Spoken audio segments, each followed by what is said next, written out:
Good afternoon, ladies and gentlemen. I hope you enjoy what we are going to discuss today. It's about the sacred ecology. I'm going to be a little personal at the beginning and tell you how I got into it. Basically, I'm a historian.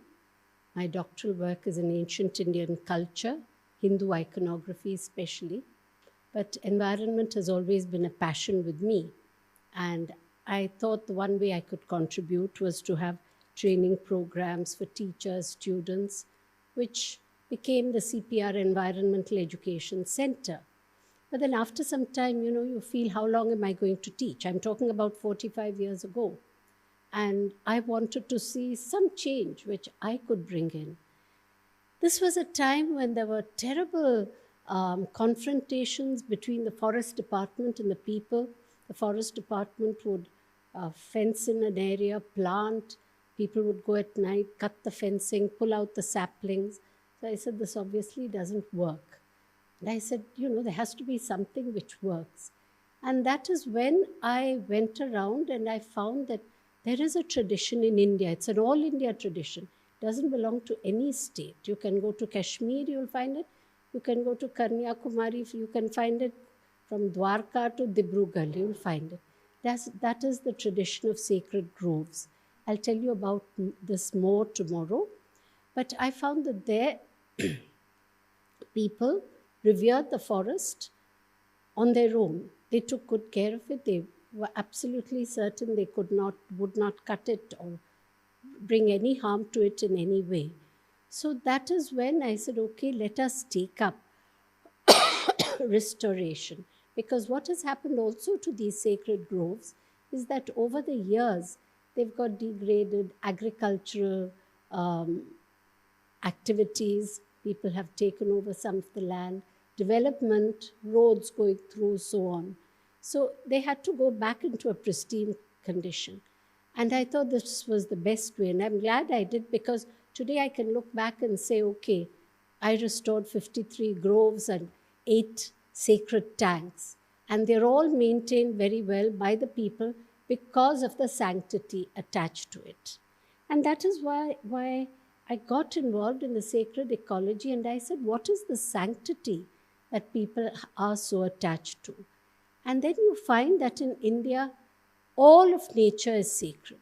Now, this is a very long tradition.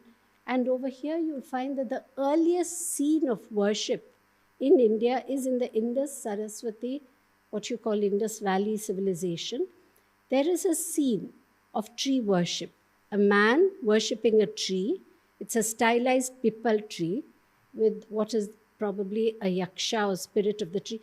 People are so bothered about what the scripts contain that they do not see what the pictures on the seals contain. The picture speaks 1,000 words. So you don't have to know what whether the script is Sanskrit or Tamil or Hebrew or Greek, whatever it is. This is a tree. There is a figure inside the tree with a man with a horned headdress. Another man outside is worshipping. And that's a very definite scene. Behind is a ram, obviously something kept for sacrifice. Next to the man is a head. Now, these are all figures of worship, and at the bottom there are 7 men. We have the tradition of the Saptarishi. So, is this what they are? Very likely. This is the oldest scene of worship in Indian archaeology. And what is very important is that it is the worship of the tree. So, that is how old our worship of the ecology is. And I want to just, before I go into specifics, I want to just show you how this continues right through Indian culture. You have the worship of the tree. The first one is again the pipal. Those of you who have any rural backgrounds, you will know that women do go around the pipal tree 108 times, or at least 3, 7, 9 times every day. Then you have next to it the kejri, and on a platform. And in every village, you will find that there is a tree with a platform around it, and that is a sacred tree. You just have to go to the nearest village in Gujarat, you'll find it. The swastika, of course, is universal. And the last one is very interesting because it is a woman sitting on a tree which is obviously the Khejri, which is very sacred to the Bishnois in Rajasthan, and a tiger below. Now, who could she be? It's not just one seal. There are many, many seals like this, with this exact reproduction. And then I went through Sanskrit literature, Tamil literature, and in Tamil literature, as we go on, you will see, you have the description of the 5 landscapes. And in the landscape called Pale, or the desert, you have the goddess is the reigning deity of the desert. Her tree is the Kotran, which is a prickly tree, like probably the Khejri, the acacia, and her animal is the tiger. So it's amazing how these things continue right through Indian culture. And again, you have the 3-faced Trimukha, horned yogi, who is Pashupati. Trimukha, why do I call him Trimukha? Because Elephanta, the famous 3 faces, are called Trimurti. They are not Trimurti. The Elephanta 3-faced figure is a Trimukha Shiva. So the same Trimukha you have in the Indus Valley, surrounded by animals, who is Pashupati. The same horned god is also the god of the Gonds in Central Asia, in Central India. The Gonds and the Maria Gonds. If any of you comes from Madhya Pradesh, you would know. And you have him, the middle one, he is beneath the pipal tree. And so you have the same traditions continuing. I'm just giving you this introduction to show you how there is a continuity right through Indian culture.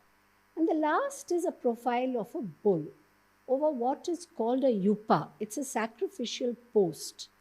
Now, I'm just bringing this in because there is this controversy. Which comes first, which comes next? Are they simultaneous? Are they not? You have the Indus Saraswati, you have the Vedic cultures. The Veda talks about the yupa. The word yupa comes from the Veda, Rig Veda, and they talk about the sacrifice of the bull also. And this is the scene which the Rig Veda describes in words and which you are seeing in a picture. So, we do not know what the Indus seals say. As I said, I think the pictures tell us enough, and even if I don't know what the script says, it doesn't matter. But then we do have Vedic literature, which in my opinion was practically simultaneous with a lot of the Indus cities. And all of nature in the Vedas was a divine part of an indivisible life force which united the world of humans, animals, and plants. The Vedas are dedicated to the Devas, who are shining ones. Now, who are the shining ones? They are the various planets in the sky. And whether it's the rain or the wind, they are identified with these shining ones, who represented the stars in the firmament and forces beyond human knowledge or control. So man had to recognize that nature was superior, he could not control it, and he had to therefore resort to prayer to win the cooperation of the winds and the rains, to ensure the regularity of the monsoon, to control earthquakes, because as you know, the Vedas took place in a region where the Indian plate meets the Eurasian plate.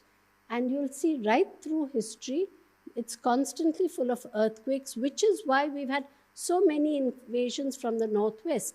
You know, I have been working a lot on environmental history too. And it always bothered me, how do they say Babur walked into Delhi, walked right through? Did nobody stand up and fight him? And then we had this massive project where we documented all the environmental events. And I found that just before Babur came to India, there was such a massive earthquake in the northwest that probably people could not stop and fight him. So this is the situation. So they had to pray to the forces of nature, and they realized nature was stronger than them. So what was this nature? Now, we say Indra fought this. No, but if you read the Vedas, you will find that Indra is the rain, Agni is fire, Vishnu is the sun, Pusha and agriculture, Ushas is dawn, Dios Pitra is the father of the shining ones, Prithvi is Mother Earth, the rivers were sacred, and so on. So the concept of the sacred environment was established in the Vedas, and it has gone through right through Indian literature. So the sages of the Veda, Rig Veda, were very clear that the natural world, its ecology, the environment were very important. And it dedicates the Rig Veda dedicates a whole hymn to the rivers, the Nadi Stuti Sukta. And the hymn to the earth, the Prithvi Sukta, consists of stanzas in praise of Mother Earth and nature. And in this comes creation. And I don't want to go into that because there's a beautiful poem which is in the book Hinduism and Nature. I'm gifting those books to the department, to Professor Danino, so you can always read it. Please read the Nasadiya Sukta, which has been described by Carl Sagan as India's tradition of skeptical questioning and unself-conscious humility before the great cosmic mysteries. And finally, I'd like to quote from the Brihadaranyaka Upanishad. In the beginning, there was the self alone. He transformed himself into man and woman. Later, he transformed himself into other creatures, bipeds and quadrupeds, that is, the birds and the animals. In this way, he created everything that exists on earth. So all these creations are the Lord himself. All that exists on earth, in water, and in the sky. And he realized, I indeed am creation, for I produced all this. And in the Bhagavad Gita, this is not a historical lecture, so I am jumping from the Rig Veda to the Bhagavad Gita, which goes through a millennia. But here Krishna says, I am the earth, I am the water, I am the air. So the environment is sacred. It's sacred in all Indian religions because it is the Lord himself. In our prayers, every ritual, and even sometimes, if you have a function, you will find that there is a Shanti mantra. And there is this mistaken belief that they're talking about Shanti in the world and all. No. The Vedas say that if the environment is at peace, there is automatically peace on earth. So you have Om Dhyau Shanti. I'll just read out the translation. May peace radiate in the whole sky and in the vast ethereal space. May peace reign all over this earth, in water, in all herbs and the forests. May peace flow over the whole universe. May peace be in the Supreme Being. May peace exist in all creation and peace alone. And may peace flow into us. Om Shanti Shanti Shantihi. Because if there is peace, there will not be strife among people. And I think you will all agree that all the wars, everything, it's over land, it's over water. Karnataka and Tamil Nadu, from where I come, are fighting over the Kaveri River. Somewhere else, India and Pakistan are fighting over water, over land. So if there is peace in the environment, you will have peace among people also. Now the word dharma has been described in so many ways. Aapka dharam kya hai? Meaning, what is your religion? Dharma is not religion. Dharma is righteousness. And what is this righteousness? The basis of Hindu, Buddhist, and Jain culture is dharma or righteousness, incorporating duty, cosmic law, and justice. It is Sanatana or eternal. That is why the religion is called Sanatan Dharma. For it is without beginning. Yes, let me just read it and then. It is without beginning or end, and it supports the whole universe. Every person must act for the general welfare of the earth, humanity, all creation, and all aspects of life. Dharma is meant for the well-being of all living creatures, hence that by which the welfare of living creatures is sustained, that for sure is dharma, says the Mahabharata. Yes?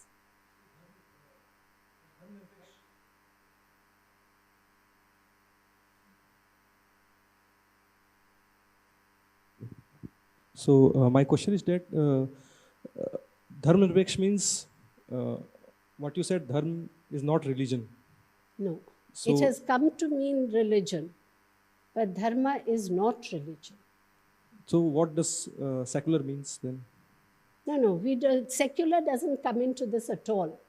We are talking about dharma as a law of righteousness. So So secular what? translation, dharma is not right then. No, look, in today's context, it may be correct. Today it is used this way, but the word dharma does not mean religion. In Sanskrit, it is used, dharma, nikpeksh, and so on. But that is not the meaning of the word dharma. Okay? The word dharma means righteousness. And Sanatan dharma, it means eternal righteousness. Righteousness is not righteousness for you or for me. It is righteousness for all earth, for all creation, for plants, animals, for all time. So, dharma, Sanatan dharma is eternal righteousness. That is what this religion should actually call itself. But dharma, today, if somebody asked me in Hindi, they will say, Aapka, or even I would say, Aapka dharam kya hai?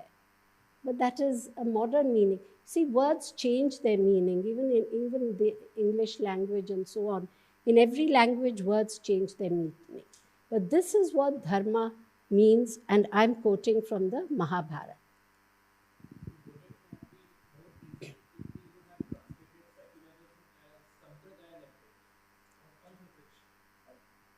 Panth nipeksh, maybe. Sampradaya nipeksh, all these are correct words. But dharma nipeksh means without righteousness. It cannot be dharma nipeksh. That means, every religion claims righteousness. So I don't think you can have a religion or anything which says that without righteousness. So, coming back, nature was a part of an indivisible force which united the world of humans, animals, and plants. Now, unlike the Semitic religions, where the Bible says, go forth and conquer nature, the Bible says that the plants and the animals especially, I have created them for you, says God, so you can use them. But in Hinduism, there is no mastery or control over the world of animals. It is something that everybody, we are all part of an indivisible force which is united. So what is nature? Nature is revered as a mother, like you would revere your mother, obeyed as a father, and nurtured as a beloved child. And they are the natural phenomena, that is the rain, the winds, the thunder, the earthquakes, the bad, the good, everything, are the manifestations of the gods and not the gods themselves. That's why even Indra and Vayu are not the supreme being. They themselves have to attain their status. So they are manifestations, one particular manifestation, but they are not the supreme being. Only Krishna says, I am the supreme being. But the rest, they are not manifestations, they are only, they are not the supreme being, they are only manifestations.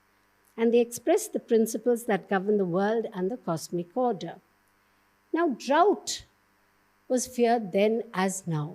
And I think this is the period when the Saraswati was drying up, and we suddenly have the desertification of Rajasthan, Cholistan, because constantly, if you read the Rig Veda, there is a battle between Indra and Vritra. Indra is rain, Vritra is the demon of drought. And Indra calls Vishnu, the sun, come forth and let us destroy Vritra, and they fight Vritra and they destroy Vritra. So this is an anthropomorphic representation of the diverse forces of nature. And I think this is a period when slowly the dependence on the great river that was the Saraswati was going. Don't forget that was the easternmost, and as it was going, they became more and more worried about drought, and this is the time people were moving east. So a lot of our history also, you can see through the environment. In fact, it's very sad that in school, none of us are taught environmental history. Because if you just read the history of the environment, you will know why certain things happened at certain times.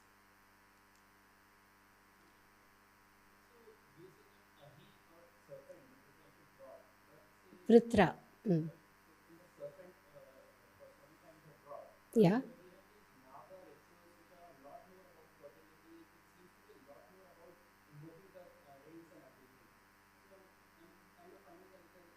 Okay. Vritra is not really a serpent. He's a serpent like a dragon.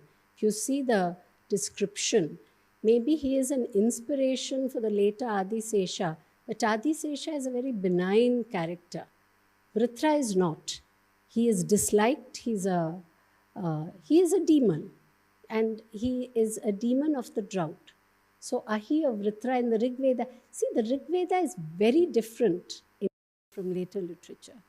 That is why even when he asks about Dharma Nikpeksh, it's something very modern, maybe 300-400 years ago, 300-400 years old. We're talking about something that's about 4,000, 5,000 years old. So at that time, Vritra was a serpent, but it was the drought. It was not, it was, they probably saw the sky and they probably saw this horrible drought slowly coming up on them. Just imagine the river is drying up and the desert is coming in. Those of you living in Ahmedabad, every time I come here, I see more of the desert coming into Ahmedabad. So it's probably they were living with it and they were trying to do agriculture in that area. So it's different from the later snake stones. Those are all symbols of fertility, and tomorrow I'll talk more about that. Now, while Purusha is the masculine aspect of creation, Prakriti is the feminine. So Purusha and Prakriti together make up nature. Prakriti is dynamic, causing change, the primal motive force, an essential part of the universe and the basis of all creation. It's like Shiva without Shakti is Shava. Similarly, Purusha and Prakriti come together to make up the dynamism of nature. And that becomes Brahma, the creator, Vishnu, the preserver, and Rudra, the destroyer of the wicked. The idea being that the God is one, but gods are differently named concept of the one being. That comes in the Rig Veda itself. Now, this primordial cosmic matter of nature is made up of 5 elements. The Panchabhuta, Prithvi, Vayu, Agni, Apa, and Akasha. They are known as the Panchamahabhuta, and their proper balance and harmony are essential for the well-being of all humankind. And the maintenance of this harmony is dharma. It is a righteous duty. So that is why I say it's not religion or anything else. So here you have the Panchamahabhuta, and their proper balance and harmony are essential for the well-being of humankind. Now today we don't have it. Look at what's happening to the air. You have such polluted air. So you have polluted plants, you have polluted earth, everything. So unless they are in harmony with each other, we do not have a good, healthy life. And that is a dharma or righteous duty of every human being. How many of us do it? That is the question. If we can go back to this and take what our scriptures told us was our dharma, our righteous duty, the world would be a better place.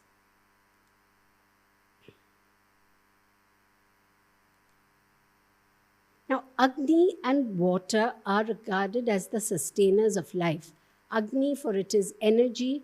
Waters, I don't have to tell you what water is necessary for.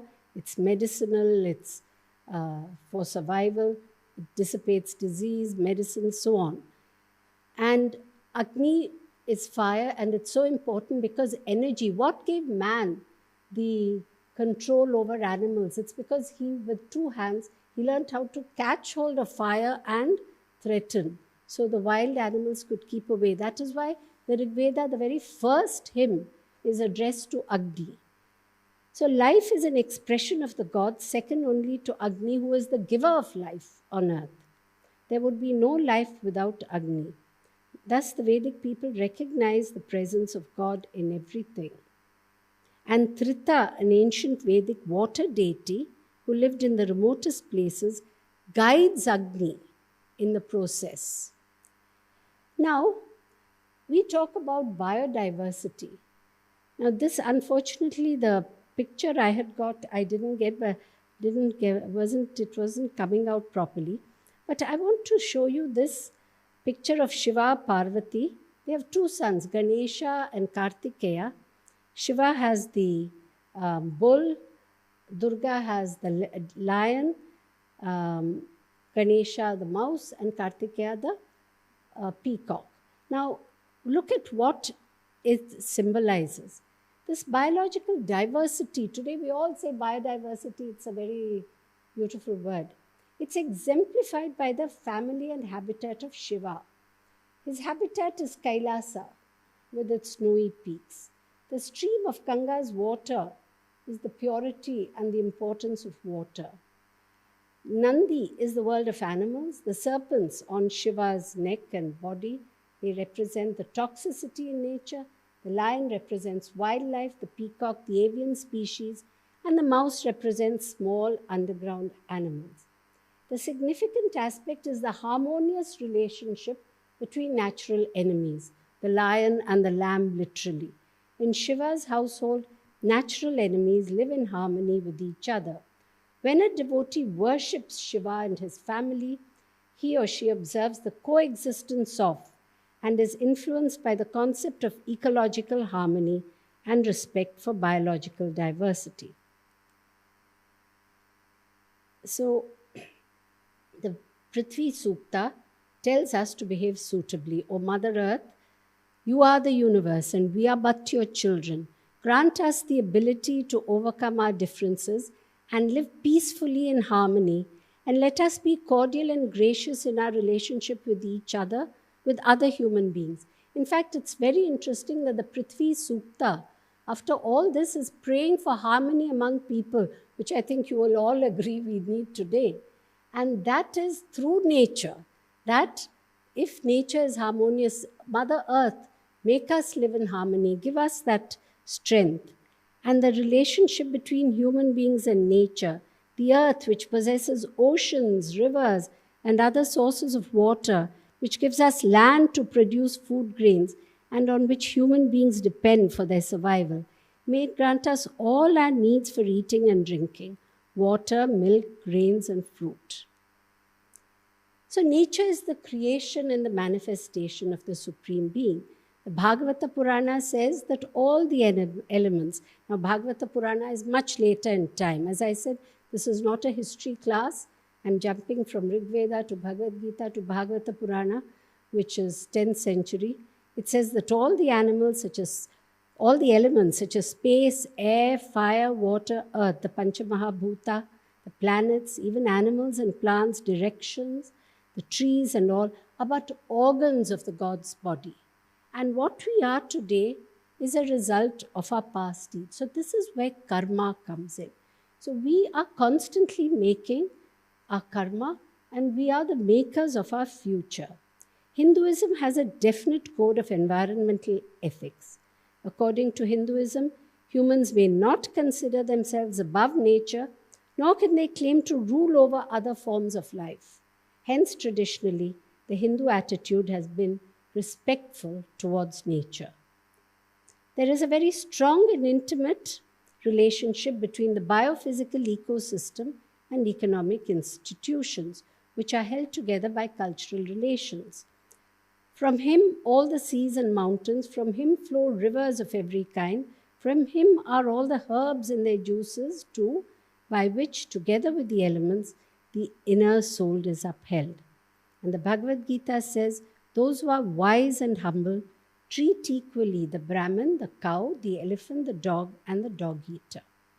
This comes to a very important part of what Hinduism talks about nature, ahimsa. Ahimsa is non-violence in thought and action, in thought also.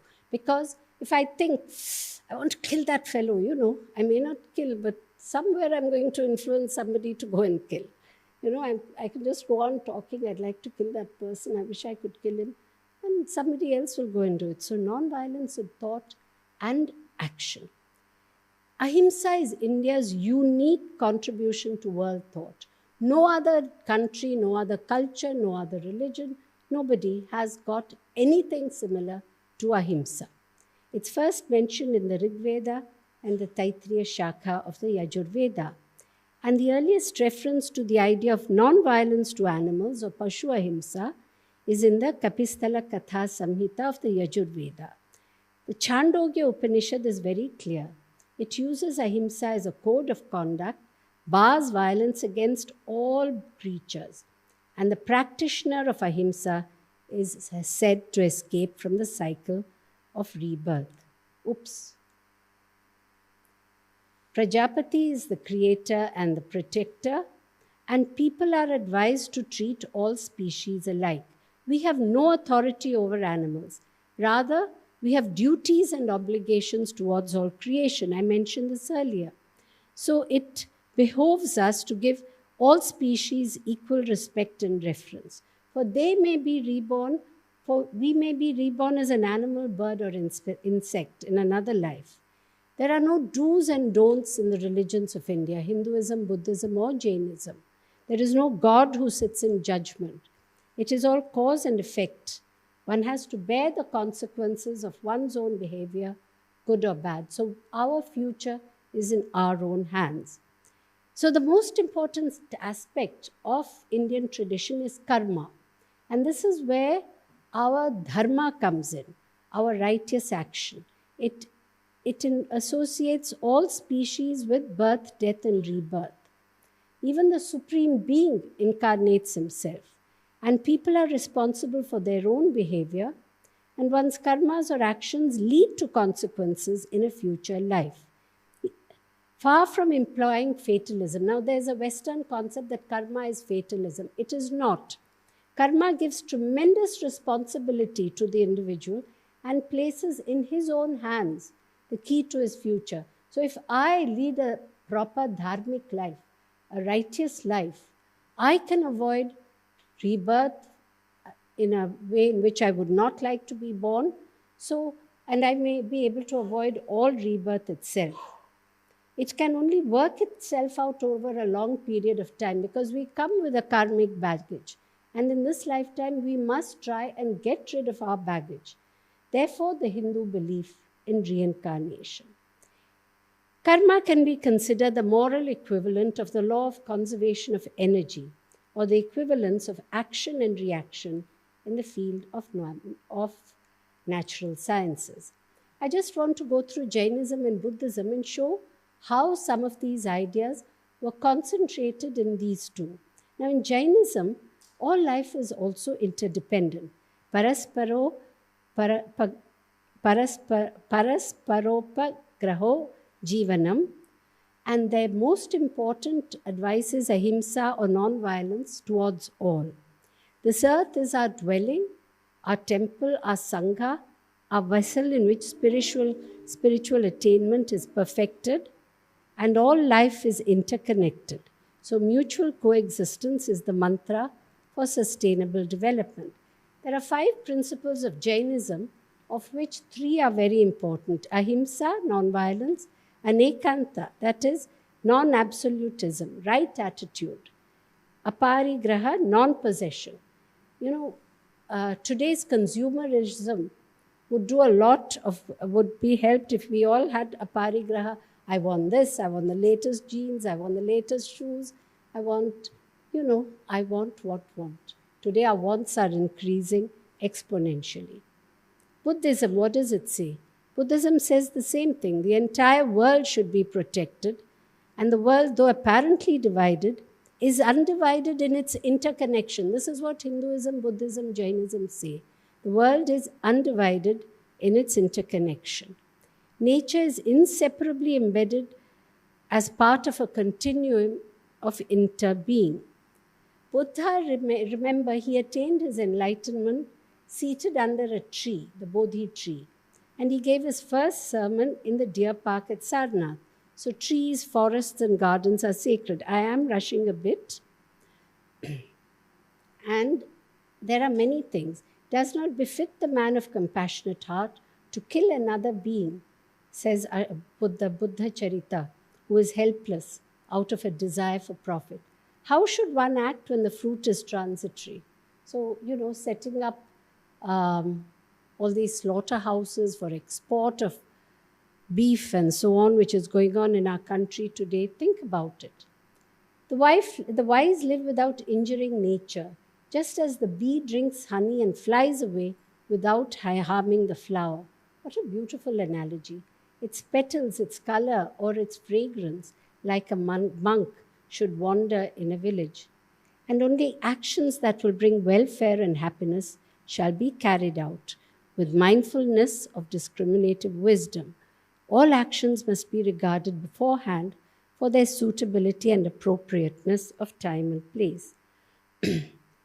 In Tamil literature, you have Thiruvalluvar, who wrote this beautiful Kural, which is full of aphorisms, and it is probably one of the greatest works on ethics and morality.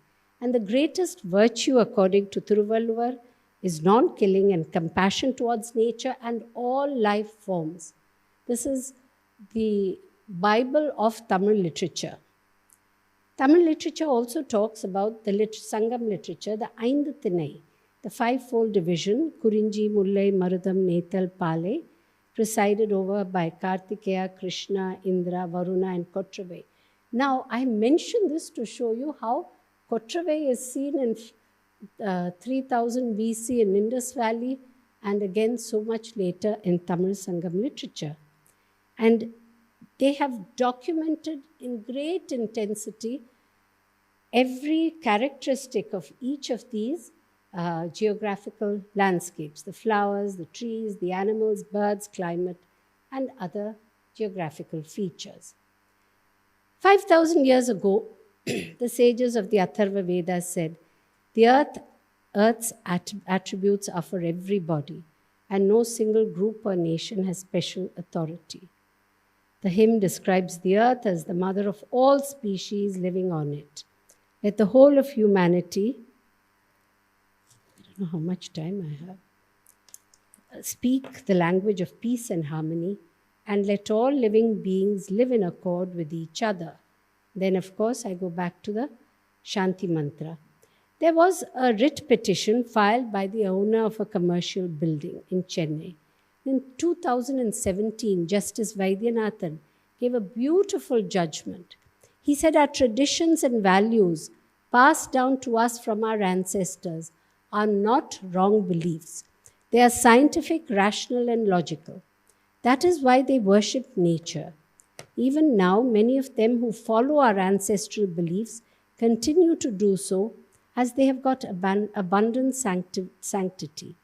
Referring to people worshipping soil, fire, water, space, and air, the learned judge said, it is not at all irrational. When nature gets the sanctity, it will not be ruined. Thus, nature was protected in those days. However, in the name of rationality, which we have in this post-colonial era, and also with the coming in of, a kind of general anti-religion attitude, religious taboos were violated, the result of which we suffer these days. Tomorrow, I'm going to go into this in further detail. I'm just giving you a kind of background, the kind of religious ideas with which people have lived all over India. And tomorrow I'm going to go, as I said, through the whole country and show you that there is no tradition which is unique to any part of India. I wish I could say this is unique. It's not. And it's as if people, this geographical area that was Bharat, that is India, that is the land of dharma, of righteousness, had specific beliefs with which they looked after nature and the natural world. And none of it was wrong. It's only when we stopped respecting it. And why did we stop respecting it? We stopped respecting it in the name of science, in the name of rationality. I'm rational. Come on, don't tell me there's a God in the tree. Come on, don't tell me Ganga is a goddess. If Ganga is not a goddess, she's highly polluted. If we had worshipped her as a sacred being, we would have kept her clean. It's because we have lost that respect. If we had kept our trees as sacred, we would not have cut them and we would have lots of rain. We wouldn't be praying every rainfall saying, please rain, come, come. We wouldn't be doing that. And so on. And what are we doing to the air? I mean, we all see the news every night. Look at Delhi, where there is absolutely no air worth breathing. We have polluted the air. We are not respecting nature. And what are we doing to animals? The way we are mistreating them, ill-treating them, and this is an all-India phenomenon. I won't say any.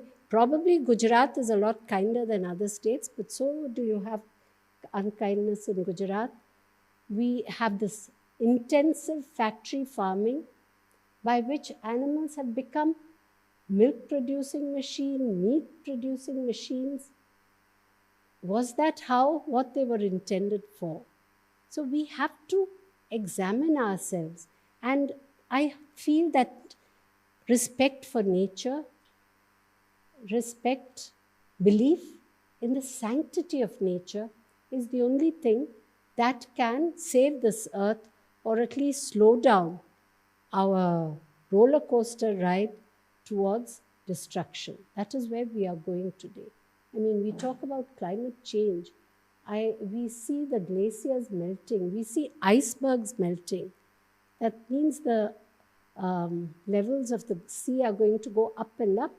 The coastal areas are going to be inundated. Do you know already about 24 islands in the Sundarbans have disappeared? So all along the coastline, we can see the waters coming in. What can we do? If only we could respect nature, and that the only way we'll respect it, we Indians are like that. If you say this is sacred, people will look after it. If you say, Arey, there's nothing in it, we will go happily and destroy it. So please let us think about the sanctity of everything. I want to just end with some daily observances. You know, all over India you have this alpana or rangoli, kolam, it's the same thing. It's made of rice flour. Why do we do this? In the morning, women get up, clean the front of their house and do these beautiful designs. That is also to feed the ants. They go around the pipal tree. I'll go to the next one. And the pipal tree, do you know, it produces twice the amount of oxygen as any other tree. You can go and ask any botanical scientist in this campus. He will tell you. So that means our ancient people knew so much science that the pipal tree produces more oxygen than any other tree. That's why the Buddha, that's why Shiva, so many people sit under the pipal tree. Then why do we hang up mango leaves as a toran? We can hang up any leaf, but no, it's only mango leaf because it has antibacterial properties. Every part of India keeps a tulsi in the center of the house. The whole of India, we have this tradition of an open courtyard with the rooms around it. Whether you are from Gujarat or from Tamil Nadu or from UP, I have seen houses everywhere. You have these homes with a tulsi in the center. In the morning, the woman will go around and pour water and pray to it. And she prays to it because the tulsi prevents coughs, colds, fevers in a home. So they knew so much about its value. So it goes on. I mean, every aspect of our lives by which we respect nature is something by which we give reverence to nature, is something that will protect us. Finally, I must tell you that people knew pradushana or pollution. Kautilya and Arthashastra says pradushana should be awarded, punishment should be awarded. Still have time, okay. To those who throw dust and muddy water on the roads. A person who throws inside the city the carcass of animals must be punished. Now, if Kautilya were alive, probably every Indian would be in jail. Because we eat something, throw it. We litter the place. Please read the Arthashastra. Tomorrow I will quote much, much more from it about forest management and so on. If we just made the Arthashastra into our constitution, we would have a lovely country. Environmental pollution was identified several millennia ago, says the Mahabharata. From pollution, two types of diseases occur in human beings. The first is related to the body and the other to the mind, and both are interrelated. Coolness, warmth, we say garmi, thandi, different medicines and so on, and air. These are the three virtues of the body. When they are balanced in the body, it is free of disease. And Charaka has predicted, due to pollution of weather, good old Delhi today, several types of diseases will come up and they will ruin the country. Therefore, he says, collect all the medicinal plants before the beginning of terrible diseases and change in the nature of the earth. So, this is what our own medicinal men, our scientists predicted years ago would happen to our country. Finally, the Durga Saptashati, Devi Kavacham says that as long as the earth is able to maintain its mountains, forests and trees, until then the human race and its progeny will be able to survive. So obviously the author of the Durga Saptashati saw in his time itself that the mountains, the forest. Why are mountains so sacred? Because they are the watershed. When the rains come, the water falls on the mountain. I mean, all of us learned that in school geography in the 4th standard. My grandson is learning it. The water comes, it goes, and it gets collected in pools around the mountain. So the mountain is so sacred for that reason. Forests and trees. The family of Mother Earth, Vasudhaiva Kutumbakam, must promote Sarva Bhuta Hita. Now, our politicians keep saying Vasudhaiva Kutumbakam, that we are one family of the earth. But they don't say the second part of it. It's very convenient, which is Sarva Bhuta Hita, that is, do not harm all creation, all animals, all the other this thing. They say only Vasudhaiva Kutumbakam, that means you and I are brothers, sisters, fine. But our duty, our dharma is Sarva Bhuta Hita. Sorry?